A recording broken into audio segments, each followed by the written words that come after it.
आता सासवड म्हटलं तर तसं अजूनही छान त्याचं ग्रामीणपण टिकून आहे. तर त्या सगळ्या ग्रामीण जीवनाचा तुझ्या या सगळ्या आयुष्यावर आता जे काही चालू आहे, कामं चालू आहेत, सगळी चालू आहेत, त्याचा किती प्रभाव पडला? प्रभाव तेव्हाही पडला आणि अजूनही पडतो. कारण गावाचं गाव पण हे टिकून राहिलेलं आहे. म्हणजे गावातल्या जत्रा असतील, यात्रा असतील, जे त्यांचे कुस्ती स्पर्धा असतील, लावणी असतील, म्हणजे ते टच जो असतो ग्रामीण टच किंवा आमचं आचार्य साहित्य संमेलन होत असतं. त्याचा साहित्यिक जो टच आहे तो आहे. ऐतिहासिक आता संभाजी महाराजांचं जन्मस्थान आहे, उमाजी नाईकांची समाधी आहे किंवा महात्मा फुलेंचं मूळ गाव खानवडी आहे. ह्या गावं किंवा कार्यक्रम याचे दरवर्षी होत असतात. चांगल्या पद्धतीने याचे भाषणं होतात, वक्ते येतात चांगले किंवा चित्रकला स्पर्धा होतात.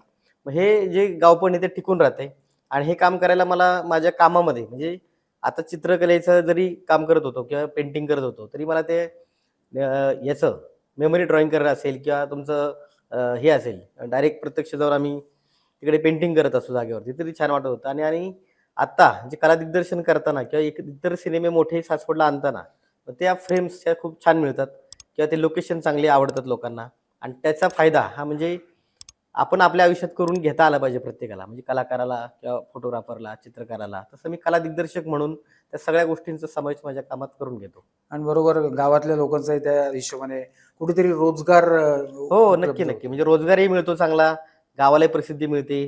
त्याच्यामध्ये गाव ओळखली जातात आणि बरोबर. सिनेमा हे आवडीचं क्षेत्र आहे, चंदेरी दुनिया आहे. त्यामुळे लोकांनाही हौस असते, की माझं घर कुठेतरी सिनेमात आलं पाहिजे. होय, होय, आमचे होय. मुलं-मुली कुठेतरी आले पाहिजेत. मी त्यामुळे स्वतः आवडीने ते हां, मदत करतात मी सगळे. पण अनेक सिनेमांच्या वेळेला सासवडमध्ये होतो किंवा नक्की, नक्की. त्यावेळेला राजू फुलकरांच्या सीडीवरचे सिनेमे आणि या हो, सगळ्या हो, हो, गोष्टी हो. होत्या. असं आहे. राम मंदिर असो किंवा पुरंदरांचं मंदिर असो किंवा काय असो. तर पण या आता या सगळ्या प्रवासामध्ये घरच्यांचं, कुटुंबाची किती साथ मिळते? म्हणजे काय त्यांचा हात आहे या सगळ्या आता यशामध्ये? आमचे आजोबा स्वातंत्र्य सैनिक होते. म्हणजे आम्हाला इनाम की गांधी म्हणतात. म्हणजे गांधीजींनी लिहिलेलं एक पत्र आमच्या घरी आहे आता. हां, ते मी ऐकलंय हो, म्हणून म्हटलं. की आजोबांनी स्वातंत्र्य चळवळीत भाग घेतला होता. मोर्चे काढले, बरीच आंदोलनं केली किंवा आमची तहसीलदार कचेरी जी आहे, त्याच्यावर युनियन जॅक काढून तिरंगा लावला होता. त्याच्यासाठी त्यांना 6 महिने शिक्षा होती.